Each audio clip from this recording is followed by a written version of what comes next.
45 diputados presentes. Ninguno ha votado a favor, por tanto la moción de revisión es rechazada. Continuando con el orden del día, retomamos la lista de debate reglado iniciada el día de ayer por el Partido de Unidad Social Cristiana. Finaliza el diputado Gerardo Vargas Rojas, que además de sus 5 minutos le concede el diputado Fabricio Alvarado sus 5 de sus 10. Entonces, don Gerardo tiene 10 minutos.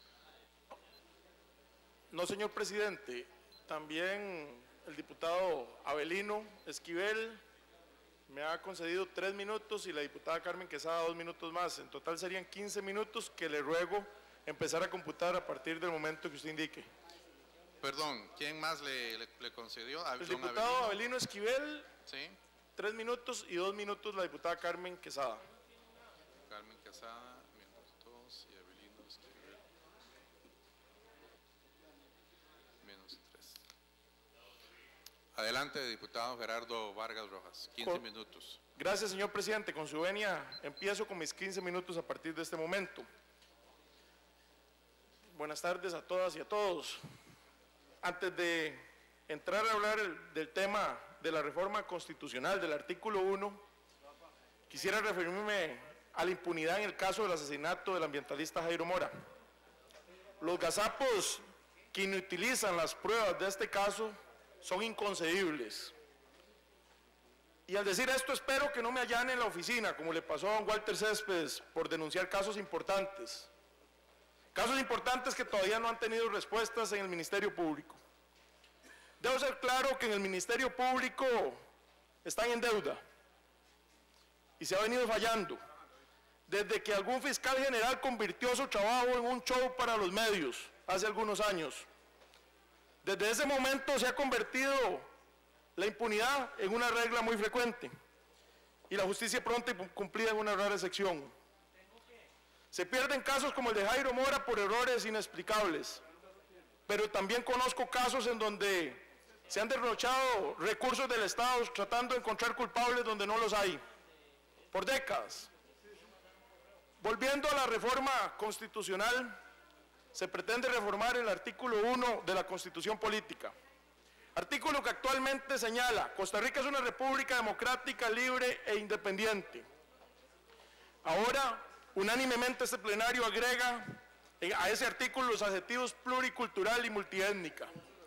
Reforma importante, por cuanto este pedacito de tierra de 51.100 kilómetros cuadrados ha servido como punto de encuentro a diferentes culturas, a personas de diferentes etnias, gente que en otras latitudes del mundo pelea, se odia y hasta tiene guerras.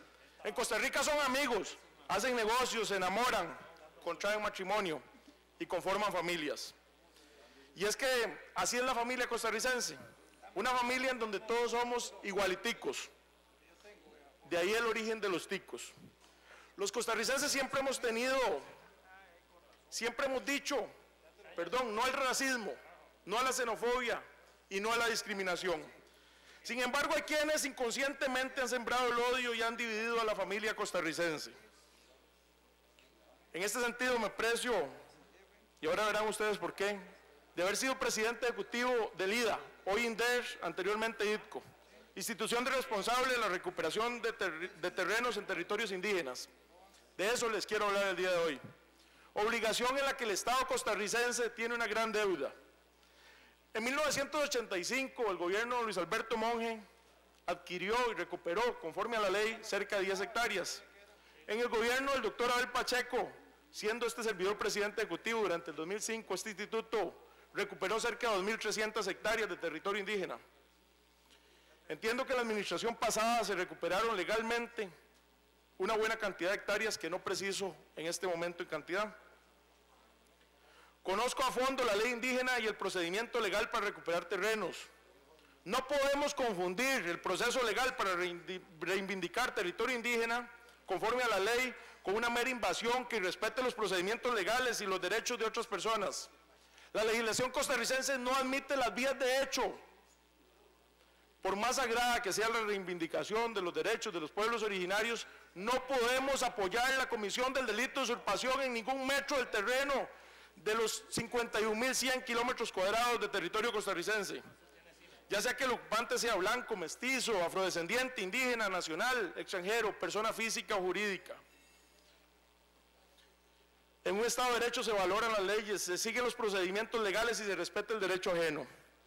Porque como bien dijo Benito Juárez, entre los individuos como entre las naciones, el respeto al derecho ajeno es la paz.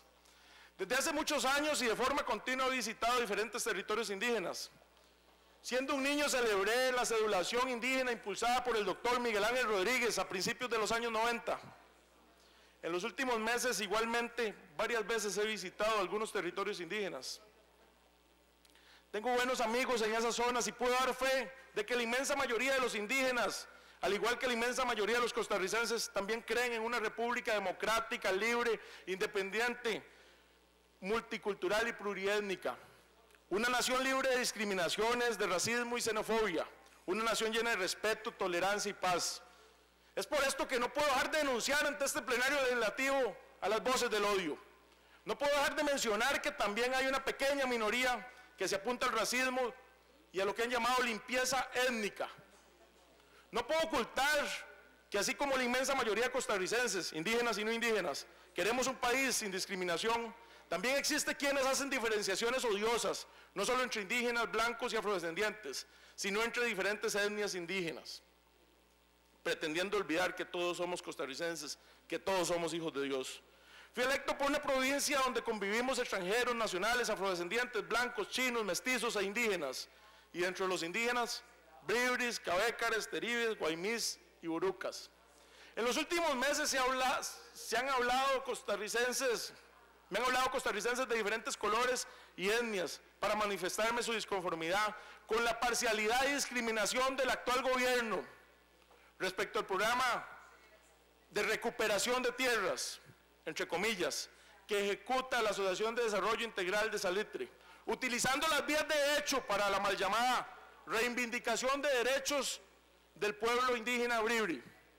El miércoles pasado recibimos en la Comisión Especial Investigadora de los Asuntos de Punta Arenas a la viceministra de la Presidencia, Ana Gabriel Zúñiga, quedando demostrado en dicha audiencia el deficiente manejo del tema indígena por parte de este gobierno, así como el conocimiento del señor ministro de todas las acciones de la viceministra en este tema. Ese mismo día recibimos un grupo de ciudadanos del Cantón de Buenos Aires, unos indígenas y otros no indígenas, todos costarricenses, que mostraban su disconformidad y su indignación con el pésimo abordaje del tema por parte del gobierno y específicamente por parte del Ministerio de la Presidencia. Según me han demostrado, la Iglesia Luterana tiene mucho que ver en ese tema. Óigase bien, al grado que es clara la participación de dicho grupo religioso, incluyendo a sus ministros religiosos y del Estado, apoyando a uno de los grupos en este conflicto. No juzgo el apoyo de la Iglesia Luterana por sí mismo. Al fin de cuentas, ni siquiera soy de esa religión. Juzgo la entremoción de la Iglesia, de esa Iglesia, en el Estado costarricense. Acá entiendo por qué la Procuradora General, o la Procuraduría General de la República, es del criterio que don Melvin Jiménez no puede ser ministro, dada su condición de obispo luterano. Condeno enérgicamente el pretender resolver un conflicto tan serio, acudiendo a las vías de hecho y poniendo en riesgo la paz social de este país. Yo no entendía por qué, cuando en mayo pasado le planteé la problemática indígena al señor ministro Melvin Jiménez, no me respondió nada y volvió a ver hacia otro lado. Yo no entendía por qué durante meses Zapote no me ha respondido mis inquietudes sobre este tema. Yo no me imaginaba por qué una buena parte de costarricenses indígenas y no indígenas se sienten discriminados en el Cantón de Buenos Aires. Yo no había entendido cuál es la razón para que se ignoraran más de 200 solicitudes de afiliación de la Asociación Indígena de Salitre. Aun y cuanto la Asociación Indígena de Salitre está manejada por menos de 100 asociados que están de acuerdo con todo lo que diga su presidente. Tampoco sabía por qué Dinadeco no ha cumplido con su rol en este tema, ni tampoco con su rol legal de acompañamiento del proceso de depuración del Padrón de Térraba. No entendía a este diputado por qué algunos indígenas manifestaban que en casa presidencial no hay oídos para ellos. No entendía por qué me decían que la viceministra Zúñiga no quería atender una de las partes y comía en el mismo plato con la otra parte. No comprendía por qué el gobierno incumple los acuerdos de julio del año pasado, firmados por la viceministra con indígenas y no indígenas ocupantes del territorio indígena de Salitre. Sigo sin comprender por qué si en este gobierno no se han hecho procesos de recuperación del territorio indígena conforme a la ley, sino invasiones de terrenos ocupados tanto por blancos como por no indígenas, como por otros indígenas, tanto dentro de la reserva indígena como fuera. Aparece la viceministra de la Presidencia manifestando en su perfil de Facebook, con fecha 12 de julio del 2014, abro comillas, en este momento el equipo del Ministerio de la Presidencia en Río Azul de Salitre, en una de las últimas recuperaciones, acompañando un patrullaje y verificando la seguridad de las personas, todo en orden y agradecemos la labor de la fuerza pública. Perdón, pero no todo estaba en orden. Lo que ocurría en ese momento era una invasión, una usurpación. Lo que ocurría en ese momento es que se había acudido a las vías de hecho. No puede la viceministra decirnos que está acompañando los procesos de recuperación, porque no están conforme a la ley. De igual forma, don Rubén Chacón, asesor de la Iglesia Luterana, manifiesta en su perfil de Facebook, comentario incluso compartido con la viceministra, abro comillas, ¿cualquier persona indígena puede habitar en cualquier territorio indígena en Costa Rica? Responde el señor, no, el territorio indígena de Salitre existe solo para reivindicar la cultura bribri. Quien no sea de esa cultura debe supeditarse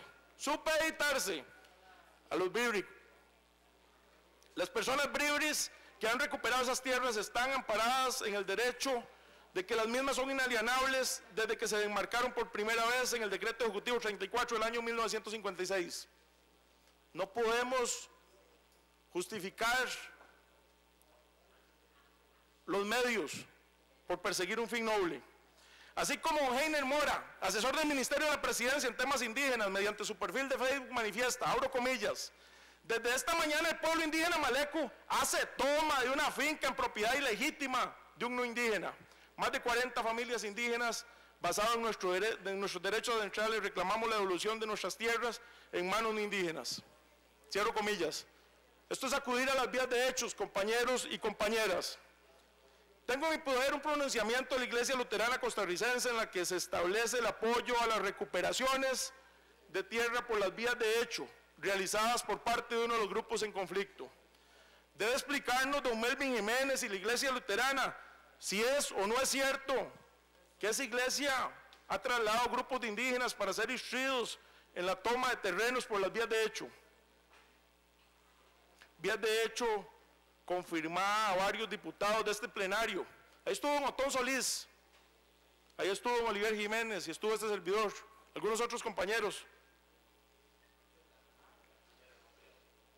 Confirmaron lo que ocurre en Salitre, donde la Asociación de Desarrollo Integral, encabezada por don Sergio Rojas, hoy encarcelado por el presunto delito de administración fraudulenta de fondos públicos, ha recorrido esas vías de hechos. Comparto con la Iglesia Luterana, óigase bien, la necesidad de dar respuesta al mandato legal de recuperación de tierras, pero nunca por las vías de hecho, nunca a costa de una sola gota de sangre de un costarricense. Manifiesta el representante de la Iglesia Luterana que solo indígenas bribris puros pueden vivir en Salitre. ¿Y lo de multicultural? ¿Y lo de pluriétnico? ¿O es pura hipocresía de esta Asamblea Legislativa? Me cuenta Omaino Rojas, un indígena descendiente de bribris y de cabécares, cómo el presidente de la asociación, don Sergio Rojas, ese señor que está encarcelado, lo despojó de su lote de 200 metros, aun y cuando son primos hermanos, con la excusa de manifestarle que Salitre era solo para los bribris puros. ¿Es esa la Costa Rica multicultural y pluriétnica que queremos? ¿O es un discurso, es hipocresía? Ese criterio de limpieza étnica, apoyado por la Iglesia Luterana y por su ministro, ubicado en Zapote. Entonces yo pregunto, ¿de verdad queremos una Costa Rica multicultural y pluriétnica, compañeros, o no? ¿Queremos con esta reforma despojarnos del racismo, la xenofobia y los odios, de los conceptos de depuración racial y de limpieza étnica? ¿Pretendemos discriminar a quienes en el uso de su libre albedrío osen mezclarse con personas de otras etnias, o con blancos, o con afrodescendientes, o con orientales? Por último, Quisiera saber por qué el señor presidente no ha respondido a una docena de indígenas representantes de un grupo mayor que desde julio del año pasado le planteó estas inquietudes y que fueron reiteradas en el mes de septiembre, aun y cuando dentro de esa docena de indígenas se encuentran las autoridades étnicas tradicionales o el llamado Consejo de Mayores de Salitre. Para finalizar, insisto, comparto la preocupación por la necesidad de recuperación de tierras para indígenas, comparto la necesidad de atención y desarrollo de los territorios indígenas, pero no puedo tolerar el irrespeto a los derechos de los costarricenses, ni la violación a los debidos procesos. Insisto en la urgente necesidad de atención, con acciones afirmativas, con acciones claras y urgentes a los conflictos de tierras en Salitre, porque lamentablemente los actos de violencia y despojo de tierras continúan. Porque me comentaban hoy en la mañana que anoche un indígena llamado Roque Reyes Figueroa, su esposa, también indígena, Marlene Rojas Calderón, junto con sus 2 niños, fueron sacados y encañonados de su rancho.